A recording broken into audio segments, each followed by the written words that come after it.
Olá, gente, tudo bem? Vamos dar continuidade às aulas do projeto Viva Biologia, edição Enem, com a aula de Física. Sejam bem-vindos.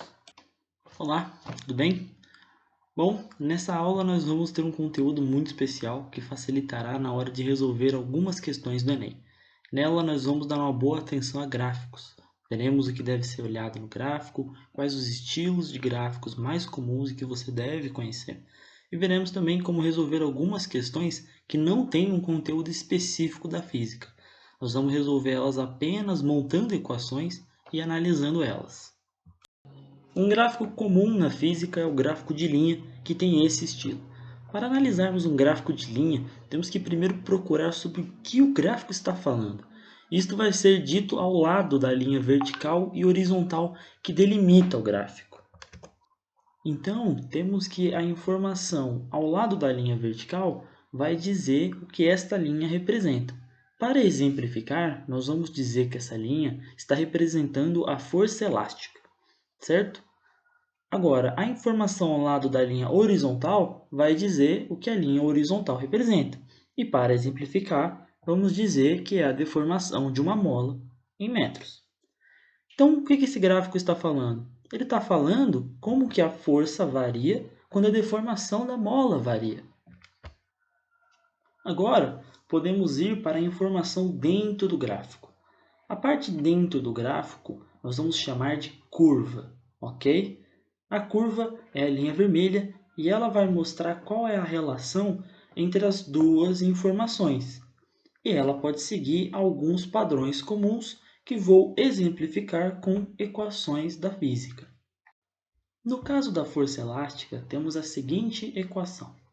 Note que x, que é a deformação, não está sobre nenhuma raiz, não está elevado ao quadrado. Quando isto acontece, nós dizemos que a força depende linearmente da deformação. Se algo depende linearmente de outra coisa, então o gráfico vai seguir uma linha reta crescente. Outro padrão que acontece muito na física é quando o x está elevado ao quadrado. Nesse caso, nós vamos exemplificar usando a energia potencial elástica. Já saiu um vídeo aqui neste canal sobre energia, então você pode ir lá, você pode ver. A equação da energia elástica é esta. Como podemos ver, o x, nesse caso, está elevado ao quadrado. E quando isso acontece, o gráfico segue uma linha, uma curva chamada de exponencial. Outro padrão que deve ser conhecido é quando existe alguma coisa sobre uma raiz quadrada. Esse padrão não é conhecido dentro da física, não é um padrão dentro das equações da física, mas sim um padrão dentro da prova do Enem. O Enem gosta de mudar um pouco das equações para chegar nesse tipo de gráfico. E é o que nós vamos fazer aqui com a energia potencial elástica. Nós vamos inverter a posição do x para a linha vertical do gráfico e colocar a energia potencial elástica na linha horizontal. E nós vamos ter também a seguinte equação. Agora, temos que a energia elástica está sobre uma raiz quadrada. Isso nos dá o seguinte estilo de gráfico. Note que esse gráfico é quase uma curva exponencial, mas a curva exponencial ela sobe rapidamente e a raiz quadrada ela tende a seguir depois de um tempo uma linha reta, ou quase isso. Vamos agora fazer um exercício para fixar o que foi dito sobre gráficos. Bom, é um exercício, então para de ver o vídeo, tenta resolver, depois venha ver a resposta, certo? Vamos lá então. Vamos lá, vamos resolver então. Primeiro, o que nós temos que fazer? Temos que analisar o gráfico e ver o que esse gráfico está representando. Na linha vertical, está representando o tamanho da sombra. Na linha horizontal, está representando o tempo, épocas do ano, certo? Quais são essas épocas? Solstício de verão, solstício de inverno e equinócio.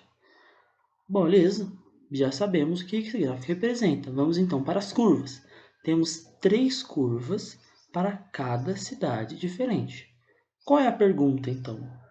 Quais cidades contradizem a afirmação 2? E qual é a afirmação 2? A sombra é mínima no solstício de verão. Beleza, o que fazemos então é ir até o lugar onde está mostrando o solstício de verão no gráfico e procurar quais curvas se parecem com uma montanha, que estão elevadas como uma montanha. Essa elevação como uma montanha significa que é um máximo. Esse ponto mais alto da montanha é um máximo.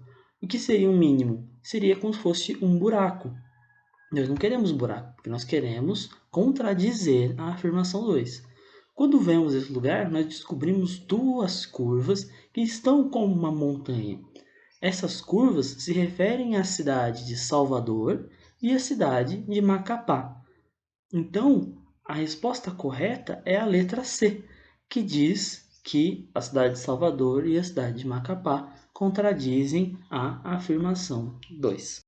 Ok, nessa parte da aula, nós vamos começar a montar as equações. Nós vamos focar mais nos exercícios. No entanto, temos um pouco de teoria. Para montar as equações, temos que saber o que é algo diretamente proporcional e inversamente proporcional. É isso que nós vamos entender. Algo ser diretamente proporcional é quando segue esta forma da equação.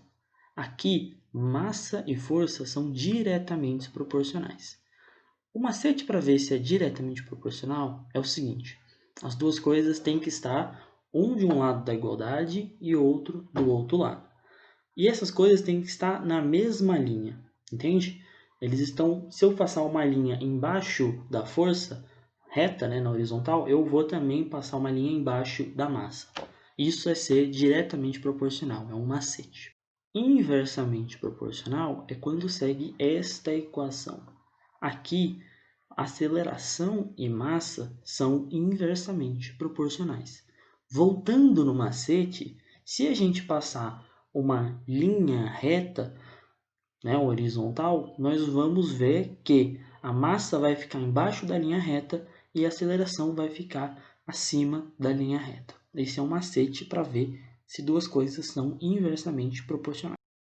Beleza, qual a importância de saber se é diretamente proporcional ou inversamente proporcional? A importância dá porque eles têm um vínculo direto.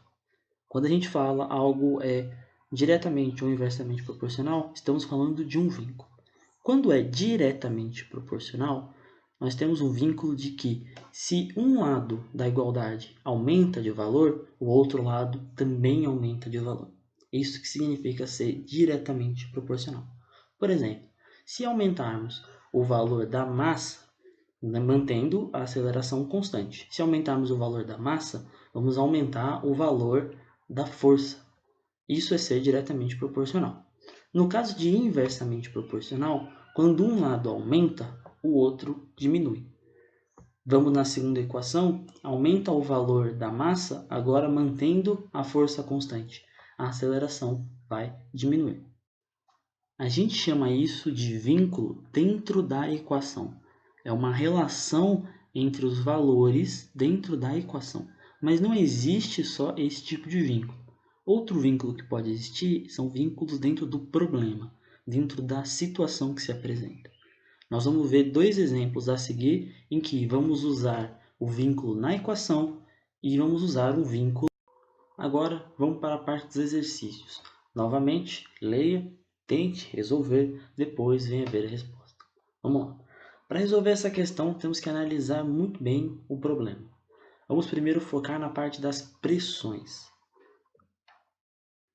Pressão é simplesmente força, e isso já ajuda bastante a resolver a primeira parte, pois é dito no texto que, aplicando a mesma força nos dois pneus, ocorreu a maior deformação no pneu B. Isto significa que a força aplicada no pneu A não foi tão forte para deformar o pneu. Isto leva a dizer que a pressão no pneu A é maior que a pressão no pneu B. Então vamos excluir as letras A e D, pois elas falam que a pressão no pneu B é maior que a pressão no pneu A. Agora vamos para a parte onde vamos montar a equação. Foi falado no texto que a massa de ar comprimido é proporcional ao volume. Então podemos escrever a seguinte equação. Eles, massa e volume, são diretamente proporcionais. E o que temos que ver é analisar qual dos pneus tem o menor volume. No texto, é dito que o pneu A tem uma largura menor que o pneu B. Ou seja, o pneu A tem um volume menor que o do pneu B. Num vínculo diretamente proporcional, você tem que lembrar que se o lado direito diminui, o lado esquerdo também diminui. Ou seja, se o volume A é menor que o volume B, então a massa A também é menor que a massa B. Ou seja, a massa de ar comprimido no pneu A é menor que a massa de ar comprimido no pneu B. Temos então a nossa resposta, que é a letra B. O próximo exercício nós vamos montar equações com os vínculos do problema. Este é um pouco mais complicado, então preste atenção. Leia o problema primeiro, tente resolvê-lo antes de ver a solução. Minha dica é tentar achar algum vínculo, alguma relação dentro do problema. Para resolver esse problema, temos que saber que RPM significa rotações por minuto, ou seja, quantos giros completos ocorre em um minuto. Com isso, vamos procurar os vínculos do problema, e são dois. Quando as engrenagens se conectam pelos dentes, o vínculo é que ambas vão passar a mesma quantidade de dentes.